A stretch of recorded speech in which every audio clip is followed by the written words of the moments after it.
சமுதாயத்தில் அவங்க எல்லாரோடு சேர்ந்து வாழலாம். ஆனா அன்னைக்கு இருந்த காலகட்டம் என்னவென்றால் குஷ்டரோகி என்று சொன்னாலே அவங்க ஊருக்கு புறம்பே தான் இருக்க வேண்டும். அவர்களுக்கென்று ஒரு இடம் இருக்கிறது. ஊருக்குள்ள வந்துட்டாங்கன்னா யாராவது அவங்களை பார்த்துட்டாங்கன்னா தீட்டு தீட்டு என்று சொல்லணும். அப்படி சொல்லணும் அவங்களை கல்லெறிஞ்சு கொள்ளுவாங்க. ஒரு கடுமையான சட்டம். அந்த சூழல்ல இயேசு வருகிறார் என்று கேள்விப்பட்ட உடனே 10 குஷ்டரோகி இயேசுவிடத்தில் வந்து, இயேசு ஐயரே, எங்களுக்கு இறங்கும் என்று சொன்னார். என இயேசு வந்தது இந்த பூமியில எல்லா மனுஷனுக்காகவும், எப்பேற்பட்டவனுக்காகவும், கடைசி பகுதியில் இருக்கிற மனிதனுக்காகவும் இயேசு ரத்தம் சென்றபடி வந்தார். அவர்கள் மேல் மனதுருகினார். நீங்கள் போய் ஆசாரியத்தை போய் காட்டுங்கள் என்று சொல்ல போது போகிற வழியிலே அந்த 10 பேருமே சுகம் அடைஞ்சிட்டாங்க. ஆனால் 9 பேர் தன்னுடைய சுக செய்தியை, தன்னுடைய சந்தோஷத்தை கொண்டாடுவதற்காக வீட்டுக்கு திரும்பி போனாங்க. ஒருவன் மாத்திரம் இயேசு எங்கே இருக்கிறார் என்று தேடி ஓடி போய் அவருடைய பாதத்தில் முகம் கொப்பர விழுந்தான். அவரை பணிந்து கொண்டான். 9 பேரும் யூதர்கள், ஆனா ஒருவர் மாத்திரம் சமாரியன். இயேசு என்ன தெரியுமா சொன்னார்? தேவனை மகிமைப்படுத்துவதற்கு இந்த அந்நியனே அல்லாமல் வேறொருவன் இல்லை என்றார். அப்படி என்றால் அந்த அந்நியனாய் இருந்த அவன் தேவனை மகிமைப்படுத்தினான்.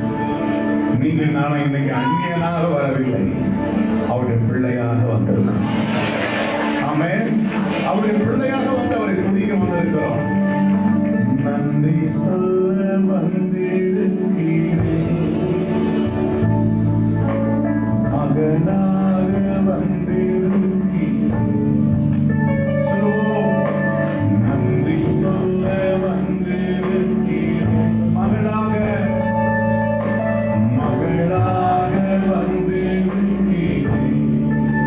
சொல்லுவோம். Oh, thank you Lord.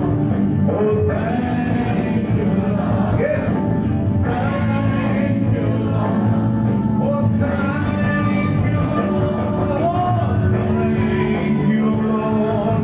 Oh, thank you Lord. Thank you Lord.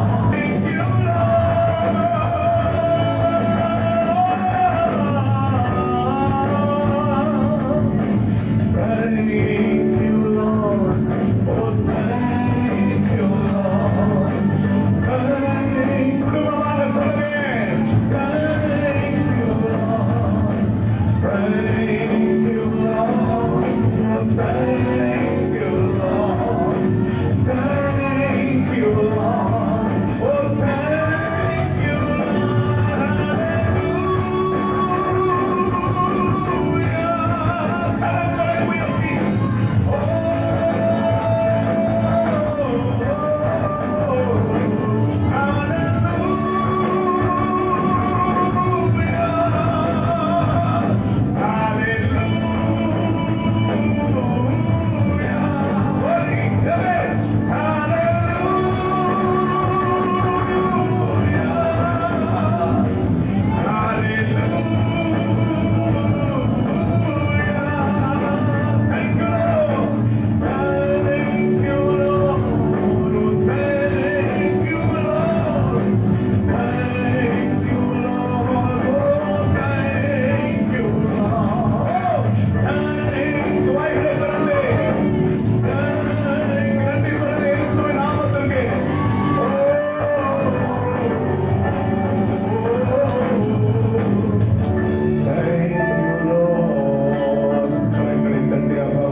சொல்லுங்க.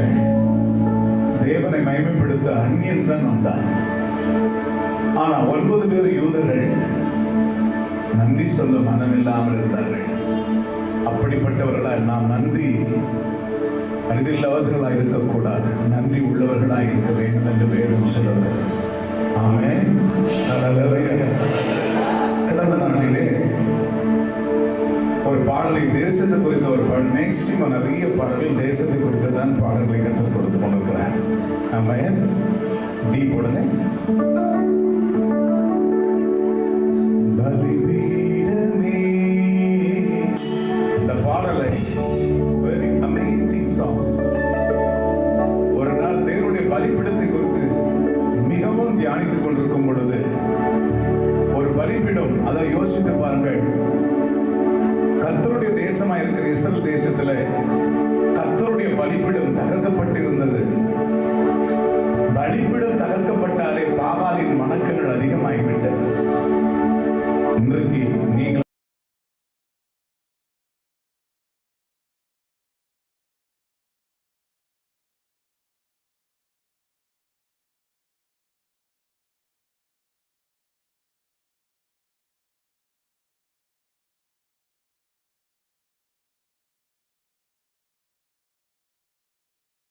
மீட்க வேண்டும் என்று கர்த்தர் விசேஷ அபிஷேகத்தை கர்த்தர் கொடுத்து வைத்திருந்தார்.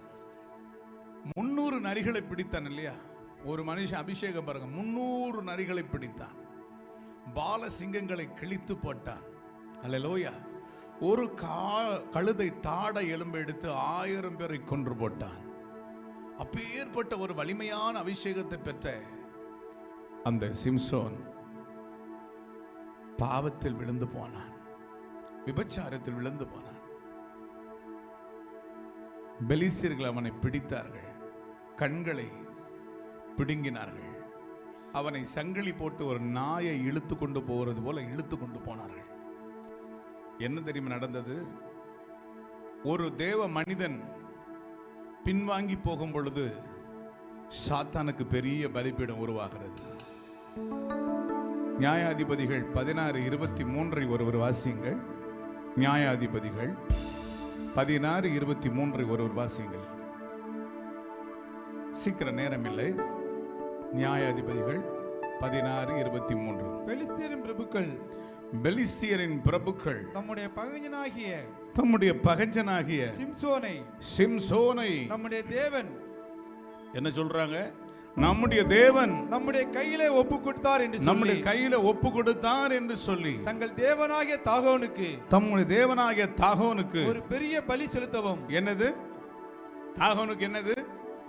ஒரு ஊழியக்காரன் ஒரு விசுவாசி விழுந்துட்டாவே தாகோனுக்கு ஒரு பெரிய பலி உருவாகுது. பாருங்க, சொல்லுங்க.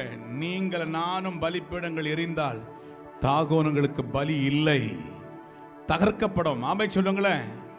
பாருங்க, ஒரு பெரிய பலி என்று சொன்னால் என்ன நடக்கிறது? ஒரு பெரிய பலிப்பீடம் உருவாக்கப்படணும். அல்ல, ஒரு பெரிய பலி. அப்படின்னா ஒரு பெரிய பலின்னு சொன்னா சிம்சோனுடைய தலையை வெட்டி தாகோனுக்கு கொடுக்க வேண்டும். பல ஆயிரக்கணக்கான மிருகங்களை பலி செலுத்துவார்கள் நினைக்கிறேன்.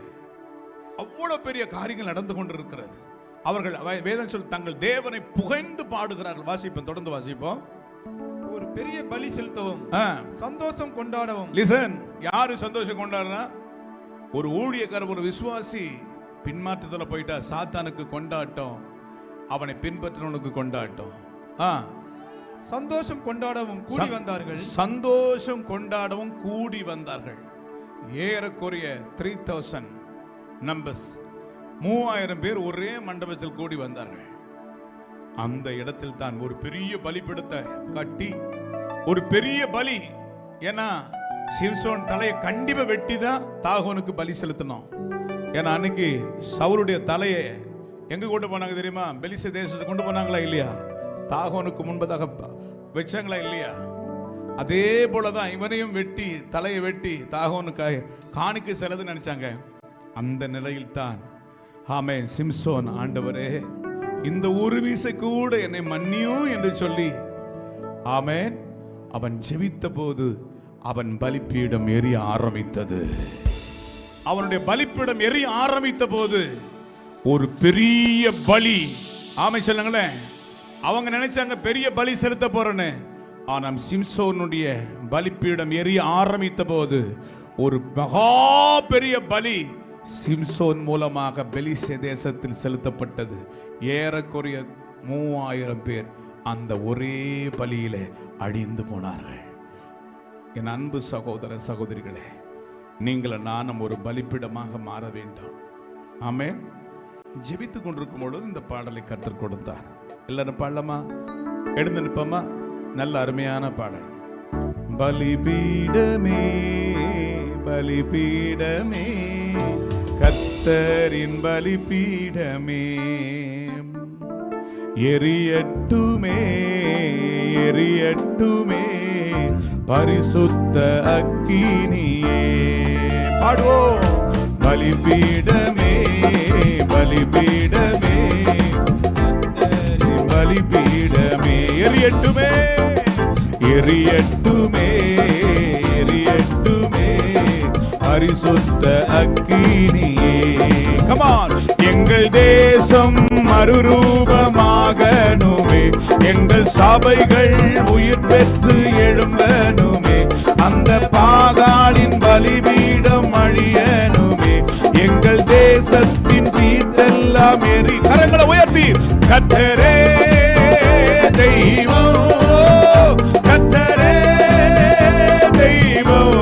பாடுவோம். கர்த்தரே தெய்வம், கர்த்தரே தெய்வம், எங்கும் முழங்கனுமே, உயிர் பெற்று எழும்பனுமே. எல்லாரும் சேர்ந்து பாடுவோம். எங்கும் முழங்கனுமே, உயிர் பெற்று எழும்பனுமே. பாடுங்க.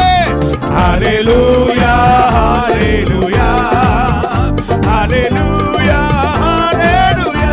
வானம் திறக்கப்படும். ஹல்லேலூயா ஹல்லேலூயா. ஓ ஹல்லேலூயா ஹல்லேலூயா. பாடுங்க. ஹல்லேலூயா ஹல்லேலூயா ஹல்லேலூயா ஹல்லேலூயா.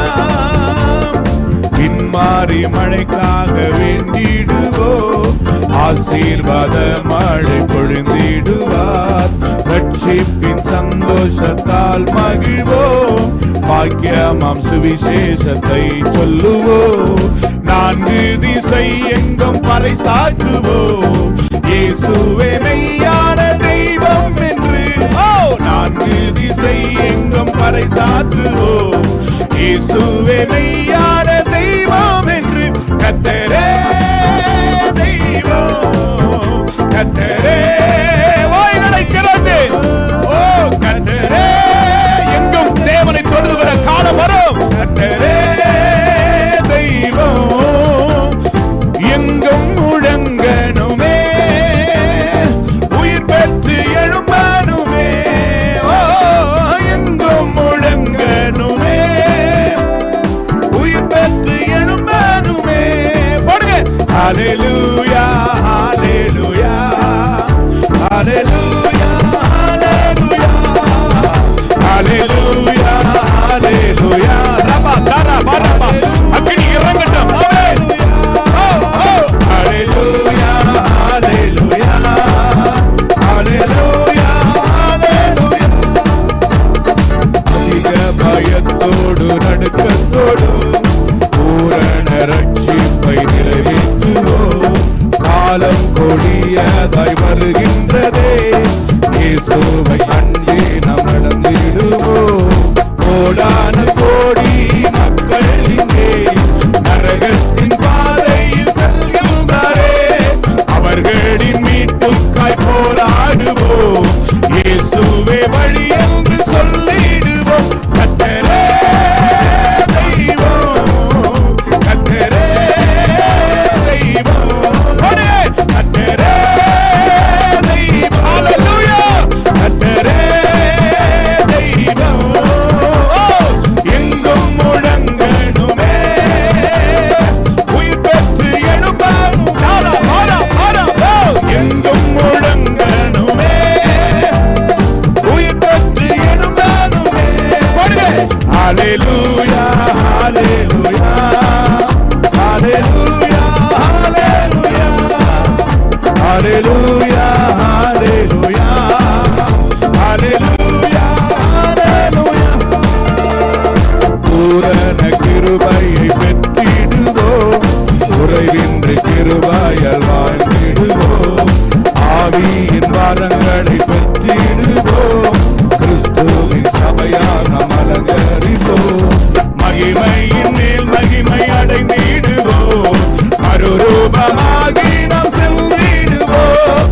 ராஜாதி ராஜாவாம் இயேசுவையே மகிமையிலே நாம் தரிசிப்போமே. கர்த்தரே தெய்வம். எல்லாரும் இயேசு இயேசு இயேசு. கர்த்தரே தெய்வம்,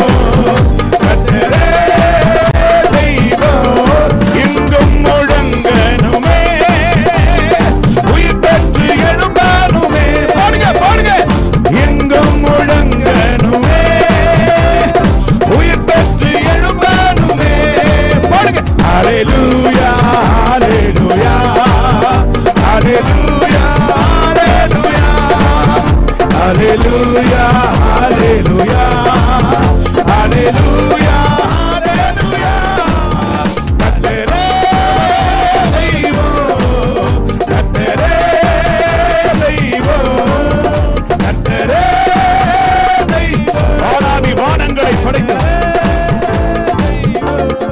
எங்கும் முழங்கனுமே உயிர் பெற்று எழும்பனுமே எங்கும் முழங்கனுமே உயிர் பெற்று எழும்பனுமே ஹalleluya ஹalleluya ஸ்தோத்திரம் அப்படியே கையை உயர்த்தி சொல்லுவோமா நீங்கள் நானும் ஒரு பலிபீடம் நாம் எரியணும் நாம் எரிய எரிய தேசம் மறுரூபமாகும் நாம் துதிக்க துதிக்க தேசம் பரிசுத்தமாகும் ஆமே நம்ம ஜெபிக்க ஜெபிக்க தேசம் ரட்சிப்பின் வாசனை வீசும் கைகளை உயர்த்தி சொல்லுவோமா பலிபீடமே பலிபீடமே கர்த்தரின் பலிபீடமே எல்லாரும் கையை உயர்த்தி சொல்வோம் பலிபீடமே பலிபீடமே கர்த்தரின் பலிபீடமே எரியட்டுமே எரியட்டுமே பரிசுத்த அக்கினி இரண்டு கரங்களை உயர்த்தி எங்கள் தேசம் மறுரூபமாகணுமே எங்கள் தேசம் மறுரூபமாகணுமே அந்த பாகாலின் பலிபீடம் அழியனுமே எங்கள் தேசத்தின் தீட்டெல்லாம் எரியனுமே கர்த்தரே தெய்வம் சத்தமாய் கர்த்தரே தெய்வம் ஒரு மனமாய் கர்த்தரே தெய்வம் உங்க சத்தம் கேட்கல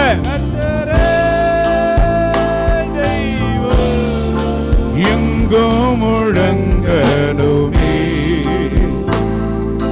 உயிர் பெற்று எழும்பனுமே ஓ எங்கும் முழங்கனுமே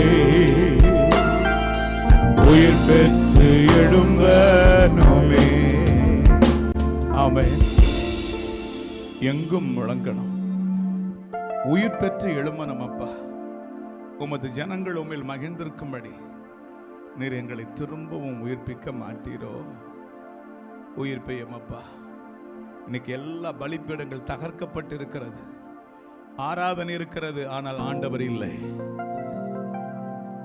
எல்லா வசதிகள் இருக்கிறது கோயர் இருக்கிறது எல்லாம் இருக்கிறாங்க ஆனா ஆண்டவர் இல்லாத ஒரு ஆராதனை இனி எந்த சபையில் அப்படி இருக்கக்கூடாதப்பா எல்லா சபைகளும் உண்மையான ஒரு ஆராதனை உண்மையான பலிகள் பரிசுத்தமான பலிகளை செலுத்தி தேசத்தை சபைகள் சின்னவன் ஆயிரமும் சிறியவன் பலத்த ஜாதியாய் மாறட்டும் கர்த்தர் அப்படி செய்ய போறதற்காக ஸ்தோத்திரம் இயேசுவின் நாமத்தில் பிதாவே ஆமென் உட்காருங்கள் நேரமில்லை கடந்த நாட்களிலே ஒரு கடுமையான பரீட்சை கடுமையான ஒரு போராட்டம் ஊழியம் என்பது விளையாட்டு அல்ல இவ்வளோ ஒரு பெரிய போராட்டம் அந்த போராட்டத்தின் மத்தியில் கர்த்தர் ஒரு புது பாடலை கர்த்தர் கொடுத்தார் மைல்டாக போடுப்பாங்க நான் எல்லாம் பாடவே என்ன பாடுறேன்னு எங்கள் காதையை கேட்க மாட்டேங்குது praise the lord thank you Jesus சிம் டி மேஜர் போடுப்பா அப்படி இந்த ஒரு பல்லவி மாத்திரம் பாடுறேன் ஆமென் டி அமர்ந்திருப்போ டி அமர்ந்திருப்போ காத்திருப்போ கர்த்தரின் வார்த்தை நிறைவேறுமே அமர்ந்திருப்போ காத்திருப்போ கர்த்தரின் வார்த்தை நிறைவேறுமே காற்றையும் பார்க்கவில்லை மழையையும் பார்க்கவில்லை ஆனால் ஆனாலும் வாய்க்காலெல்லாம் நிரம்பிடுவே. சொன்னதை செய்திடுவார், செய்வதை சொல்லிடுவார். சொன்னதை செய்யும் வரை கைவிடவே மாட்டார். அற்புதம் நடக்கும், அதிசயம் நடக்கும், நம்பிக்கை வீண் போகாது. நம்பிக்கை வீண் போகாது. நம்பிக்கை வீண் போகாது. நம்பிக்கை வீண் போகாது. அமர்ந்திருப்போம், அமர்ந்திருப்போம், காத்திருப்போம். கர்த்தரின் வார்த்தை நிறைவேறுமே. பயங்கர போராட்டம். யாக்கோபின் தேவன் முன்னே கடல் கண்டு விலகி ஓடும். பரிசுத்த தேவன் முன்னே யோர்தானும் பின்னே ஓடும். யாக்கோபின் தேவன் முன்னே கடல் கண்டு விலகி ஓடும். பரிசுத்த தேவன் முன்னே யோர்தானும் பின்னே ஓடும். யாக்கோபின் தேவன் முன்னே கடல் கண்டு விலகி ஓடும். பரிசுத்த தேவன் முன்னே யோர்தானும் பின்னே ஓடும். மலைகளும் பர்வதமெல்லாம் மெழுகுபோல் உருகி ஓடும். கர்த்தரின் பிரசன்னத்தால் எல்லாமே உருகி ஓடும். புது வழி திறக்குமே, அற்புதம் நடக்குமே. நம்பிக்கை வீண் போகாது. நம்பிக்கை வீண் போகாது. நம்பிக்கை வீண் போகாது. போடுங்க. அமர்ந்திருப்போம், காத்திருப்போம். கர்த்தரின் வார்த்தை நிறைவேறுமே. பாடுவோம். அமர்ந்திருப்போம், காத்திருப்போம். கர்த்தரின் வார்த்தை நிறைவேறுமே. காற்றையும் பார்க்கவில்லை, மழையையும் பார்க்கவில்லை, ஆனாலும் வாய்க்காலெல்லாம் நிரம்பிடுவே. சொன்னதை செய்திடுவார், செய்வதை சொல்லிடுவார். சொன்னதை செய்யும் வரை கைவிடவே மாட்டார். அற்புதம் நடக்கும், அதிசயம் நடக்கும். அற்புதம் நடக்கும், அதிசயம் நடக்கும். நம்பிக்கை வீண் போகாது. நம்பிக்கை வீண் போகாது. நம்பிக்கை வீண் போகாது. நம்பிக்கை வீண் போகாது. கடுமையான போராட்டம். அப்ப கதை சொல்றான், சத்துருவின் பிடரிகள் எல்லாம் உன் கையில் ஒப்பு கொடுப்பார். எல்லோரும் காலில் விழுவார். ஆமே சொல்லுங்க. சத்துருவின் பிடரிகள் எல்லாம் நம் கையில் ஒப்பு கொடுப்பார். எல்லோரும் காலில் விழுவார். திரும்பவும் எழும்ப மாட்டாரே. தூளாக இடித்திடுவோம், சேராக மாற்றிடுவோம். வீதியெல்லாம் எறிந்திடுவோம், கர்த்தர் நாமம் உயர்த்திடுவோம். சேனைக்குள் பாய்ந்திடுவோம், மதிலை தாண்டிடுவோம்.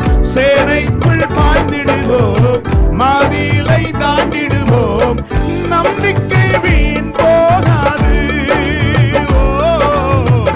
நம்பிக்கை வீண் போகாது. நம்பிக்கை வீண் போகாது. போடுங்க. அமர்ந்திருப்போம், காத்திருப்போம். கர்த்தரின் வார்த்தை நிறைவேறுமே. பாடுவோம். அமர்ந்திருப்போம், காத்திருப்போம். கர்த்தரின் வார்த்தை நிறைவேறுமே. ஆமென். அல்லேலூயா. கிட்டத்தட்ட 3 மாதங்கள் கடுமையான பரீட்சை, போராட்டம். ஒரு காரியத்துக்காக மிகுந்த போராட்டத்தோடு ஜெபம் பண்ணி இரவும் பகலும், இரவெல்லாம் ஜெபம். அப்பொழுது அழுது கொண்டிருக்கும் பொழுதுதான் கர்த்தர் இந்த பாடலை கொடுத்தார். அப்ப சொன்னார், யாக்கோபின் தேவன் முன்னே கடல் கண்டு விலகி ஓடும். ஆமென். பரிசுத்த தேவன் முன்னே யோர்தானும் பின்னே ஓடும். யாக்கோபின் தேவன் முன்னே கடல் கண்டு விலகி ஓடும். பரிசுத்த தேவன் முன்னே யோர்தானும் பின்னே ஓடும். மலைகளும் பர்வதமெல்லாம் மெழுகு போல் உருகி ஓடும். கர்த்தரின் பிரசன்னத்தால் எல்லாமே உருகி ஓடும். புது வழி திறக்குமே, அற்புதம் நடக்குமே. புது வழி திறக்குமே, அற்புதம் நடக்குமே. நம்பிக்கை வீண் போகாது. நம்பிக்கை வீண் போகாது. நம்பிக்கை வீண் போகாது. அமர்ந்திருப்போம், அமர்ந்திருப்போம், காத்திருப்போம். கர்த்தரின் வார்த்தை நிறைவேறுமே. ஆமென். நாம் காத்திருக்கும் பொழுது நிச்சயம் பல சோர்வுகள், நம்பிக்கை இழந்து போகிற நிலைமைகள். தாவீது சொல்லும் பொழுது, கர்த்தருக்காக நாம் பொறுமையோடு கூட காத்திருந்தார். அவர் பக்கமாய் அவர் சாய்ந்து கூப்பிடுதலை கேட்டாராமே. எங்க கொண்டு போனார் தெரியுமா? உயர்ந்த ஸ்தானத்துல கொண்டு போய் அவர் கால்களை பதிய வச்சாரு. அப்படியே தேவன் உங்களையும் பதிய வைப்பார். நிச்சயம் ஆண்டவர் ஆசீர்வதிப்பார். ஆமென். இல்ல ஒரே ஒரு அந்த பல்லவி மாத்திர பாடலாமா? அமர்ந்திருப்போ, காத்திருப்போ, கர்த்தரின் வார்த்தை நிறைவேறுமே. அமர்ந்திருப்போ, காத்திருப்போ, கர்த்தரின் வார்த்தை நிறைவேறுமே. காற்றையும் பார்க்கவில்லை, மழையையும் பார்க்கவில்லை, ஆனாலும் வாய்க்காலெல்லாம் நிரம்பிடுமே. சொன்னதை செய்திடுவார், செய்வதை சொல்லிடுவார். சொன்னதை செய்யும் வரை கைவிடவே மாட்டார். அற்புதம் நடக்கும், அதிசயம் நடக்கும். அற்புதம் நடக்கும், அதிசயம் நடக்கும். நம்பிக்கை வீண் போகாது. நம்பிக்கை வீண் போகாது. நம்பிக்கை வீண் போகாது. அமர்ந்திருப்போ, அமர்ந்திருப்போ, காத்திருப்போ, கர்த்தரின் வார்த்தை நிறைவேறுமே. ஆமென். அனுகூல கதவுகள் எல்லாம் நிச்சயமாய் திறந்திடுவாரு. எல்லாருக்கும் தான், எல்லாருக்கும் சொல்லுங்க ஆமென். அனுகூல கதவுகள் எல்லாம் நிச்சயமாய் திறந்திடுவாரு. தேசத்தின் கதவுகள் எல்லாம் தானாக திறந்திடுமே. அனுகூல வாசல்கள் எல்லாம் நிச்சயமாய் திறந்திடுவாரு. தேசத்தின் கதவுகள் எல்லாம் தானாக திறந்திடுமே. பெரிய பர்வதமெல்லாம் சமபூமியாயிடுமே. பெரிய பர்வதமெல்லாம் சமபூமியாகிடுமே. சிங்கத்தின் மேல் நடந்து சர்ப்பத்தை மிதித்திடுவோம். சிங்கத்தின் மேல் நடந்து சர்ப்பத்தை மிதித்திடுவோம். பலவானின் வில்லை உடைப்பார், நம்மையோ தூக்கி எடுப்பார். பலவானின் வில்லை உடைப்பார், நம்மையோ தூக்கி எடுப்பார். நம்பிக்கை வீண் போகாது. நம்பிக்கை வீண் போகாது. விசுவாசத்தோடு நம்பிக்கை வீண். காத்திருந்து காத்திருந்து நிச்சயம் நடக்கும். நம்பிக்கை வீண் போகாது. அமர்ந்திருப்போ, காத்திருப்போ,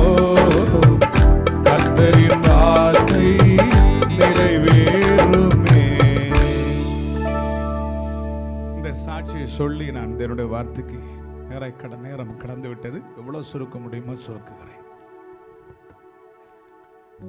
கடந்த ஒரு 20 ஆண்டுகளாக எங்கள் ஆலயத்துக்கு இடம் வாங்குவதற்காக ஜெபம் பண்ணி கொண்டிருந்தோம். ஒரு 10 ஆண்டுகளாக சிறு சேமிப்பாக அதை நாங்கள் சேர்த்து வைத்தோம். ஏறக்குறைய 85 லட்சம். ஒரு இடத்தை நாங்கள் அக்ரிமெண்ட் போட்டோம். 5 லட்ச ரூபாய் கொடுத்து அக்ரிமெண்ட் போட்டோம். 3 மாதம் கெடு கொடுத்தாங்க. அந்த அக்ரிமெண்ட்டுக்குள்ளே நாங்கள் ஏன்னா 1 கோடியே கிட்டத்தட்ட 65 லட்சம் கட்ட வேண்டிய எங்களுக்கு முடியல. மறுபடியும் ரிக்வஸ்ட் பண்ணி கேட்டோம், எப்படி ஆகிலும் ஒரு மாதம் எங்களுக்கு தயவு செய்து கொடுங்கன்னு சொன்னேன். அவன் கஷ்டப்பட்டு சொன்னாங்க, நீங்கள் இந்த முறை கொடுக்கலன்னா 5,10,000 ரூபாய் நாங்கள் கொடுக்க மாட்டோன்னு சொல்லிட்டாங்க. 10 வருஷம் நாங்கள் சேமித்து வைத்து 85 லட்சம் அவ்வளோதான் இருக்குது. ஆனால் டைம் ஆயிடுச்சு. ஒரு நபர் சொன்னார், ஐயா எங்களுடைய சொத்து டாக்குமெண்ட் இருக்குது, அதை வச்சு நாங்கள் ஒரு 50 லட்சமாவது நாங்கள் வாங்கி தரேன்னு சொல்லி அப்படி சொன்னாங்க. ஆனால் அது பெரிய டாக்குமெண்ட்டாக இருந்தனால, பல கோடி உள்ள டாக்குமெண்ட்டாக இருந்தனால அவங்க வீட்டில் அதை அங்கீகரிக்கலை. அதை தான் நம்பி இருந்தேன் நான். எல்லாம் நெருங்கிடுச்சு. 10 நாள் நெருங்கிடுச்சு. 7 நாள் 8 நாள் ஆயிடுச்சு. அப்புறம் ஒரு 4-5 நாள் தான் இருக்குது. என்ன செய்வதுன்னு ஒன்றுமே புரியல. பயங்கரமான ஒரு போராட்டம், மன உளைச்சல், எத்தனையோ உபவாசங்கள், எத்தனையோ கண்ணீர்கள், போராட்டம். என்ன நடந்தது? சபையில் சொன்ன, எங்கள் சபை ஒரு பெரிய சபையில் சின்ன சபை தான், ஏழ்மையான ஜனங்க. எதுக்கு சொல்கிறேன்னா, கர்த்தர் எப்படி செய்வார் என்பதற்கு இது ஒரு சாட்சி. நான் சொன்னேன், நம்மக்கிட்ட 85 லட்சம் தான் இருக்குது. இன்னும் கிட்டத்தட்ட நமக்கு 70 லட்சம் நமக்கு தேவை. இந்த வாரத்துக்குள்ளே நம்ம கட்டலைன்னா நம்ம லேண்டை வாங்க முடியாது. அதனால் உங்களை முடிஞ்சது, கர்த்தர் உங்கள் உள்ளத்தை ஏவனா நீங்கள் கொடுங்க, அதை நம்ம லேண்டு வாங்கிட்டு அதை டாக்குமெண்ட் வச்சு நான் உங்களுக்கு எல்லாருக்கும் நான் கொடுக்குறேன்னு சொன்னேன். நடந்தது என்ன தெரியுமா? அப்படி அதாவது எகிப்தியருடைய கண்களை தயவு கிடைச்சது எல்லா மக்களும் 10,000, 20,000, 30,000 அப்படியே தந்து கொடுத்தாங்க. ஒரே வாரத்தில் அந்த 70 லட்சமும் சந்திக்கப்பட்டது. அல்லேலூயா. நேற்று தான் அந்த டாக்குமெண்ட் முடிஞ்சுது. ஆமென் சொல்லுவோமா? அல்லேலூயா. இவ்வளோ கடன் இருக்கிற எனக்கு கவலை இல்லை, அதை ஆண்டவர் சந்திப்பார் என்ற 100% விசுவாசம் இருக்கிறேன். ஆமென். இதுவரையிலும் நான் தேவ நடத்தது மட்டும்தான் நான் செய்வேன், மாம்ச பிரகாரம் செய்யவே மாட்டேன். அதை ஆண்டவர் லகுவாய் மாற்றி கொடுப்பார். எல்லாரும் ஆச்சரியப்பட்டாங்க, எது நடந்து எப்படி நடந்தது? அப்படிதான் இந்த பாட்டு எனக்கு கர்த்தர் கொடுத்தார். அமர்ந்திருப்போம் காத்திரும். எனக்கு அர்த்தம் சொன்னார், நீ காற்றையும் பார்க்க மாட்டேன், மழையும் பார்க்க மாட்டேன், வாய்க்கால் நிரப்பப்படும். ஆமென் சொல்லுங்களேன். பெரிய ஆட்கள் யாரும் ஒரு பெரிய லெவலில் எனக்கு உதவி செய்யலை. ஒரே ஒரு தேவ மனிதர் மாத்திரம் 5 lakhs கொடுத்தாங்க. ஆமென். மற்றபடி சபை மக்கள், சின்ன சபை தான், அந்த தேவையை ஆச்சரியமாக இருந்தது. அவங்களே கஷ்டப்படுறவங்க, எப்படி தான் வந்தது தெரியல, ஆச்சரியமாக இருந்தது. என் தேவன் நம்மை கைவிடுகிற தெய்வம் அல்ல. ஆமென். ஏறக்குறைய 1,65 லட்சத்தை கட்டி முடித்து டாக்குமெண்ட் அதை கிளியர் பண்ணும்படியாக கர்த்தர் கிருபை கொடுத்தார். அப்போ ஆண்டவருக்கா நம்ம காத்திருக்கும் பொழுது நிச்சயம் சொல்கிறேன், கோடி அவருக்கு பெருசல்ல, லட்சம் அவருக்கு பெருசல்ல. ஆமென். எல்லாவற்றையும் செய்து முடிக்கிறவர், எனக்காக யாவையும் செய்து முடிப்பார் என்ற போன வாரம் செய்தி கொடுத்தேன். மறுநாளே காரியங்களை கர்த்தர் முடித்து கொடுத்தார். ஆண்டவருடைய நாமம் மகிமைப்படுவதாக. ஒரு சில வசனங்களை சொல்லி நான் சீக்கிரமாக முடிக்க விரும்புகிறேன். ஆமென். இந்த நாட்களில் குடும்ப முகாம், இந்த குடும்ப முகாமை ஒவ்வொரு வருஷமாக பல வருஷங்களாக அன்பு சகோதரர் சந்திரசேகர் பிரதர் அவர்கள் பாஸ்டாக இருக்கிறார்கள். இப்போ பிரதர் எல்லாம் பாஸ்டாக இருக்கிறார்கள். அவர்கள் நடத்தி கொண்டு வருகிறார்கள். எப்படி ஆகிலும் இந்த ராணிப்பேட்டை பகுதியிலே, ஆற்காடு பகுதியிலே, வேலூர் பகுதியிலே எழுப்புதலை கொண்டு வர வேண்டும் என்ற தாகத்தோடு ஒவ்வொரு முறையும் பல பிரயாசம் எடுத்து இதை அவர் செய்து வருகிறார். இந்த ஊழியங்களை கர்த்தர் ஆசீர்வதிப்பார். அதோடு கூட கணத்துக்குரிய தேவ மனிதர்களும் இணைந்து இப்படிப்பட்ட ஒரு கூட்டத்தை ஒழுங்கு செய்திருக்கிறார்கள். ஏன்னா குடும்பம் இல்லாமல் பரலோகம் கிடையாது. சொல்லுங்க, குடும்பம் இல்லை என்றால் குடும்பம் தான் சபை, சபை தான் பரலோகம். அல்லேலூயா சொல்லுவோமா? சரி, சில வார்த்தைகளை நாம் சொல்லி உங்களை உற்சாகப்படுத்தும்படி பரிசுத்தாவினை பலப்படுத்துவாராக. சங்கீதம் வேண்டாம், கீபோர்டு வேண்டாம். சங்கீதம் 126வது சங்கீதம் 1வது வசனம் நமக்கு எல்லாருக்கும் தெரிந்த ஒரு சங்கீதம். அதிலே என்ன சொல்லுகிறது என்றால், சீயோனின் சிறையிருப்பை கர்த்தர் திருப்பும்போது சொப்பனம் காண்கிறவர்கள் போல் இருந்தோம். லிசன், கவனிக்கணும். இங்கு சிறையிருப்பு என்று இந்த வசனம் ஆரம்பிக்கிறது.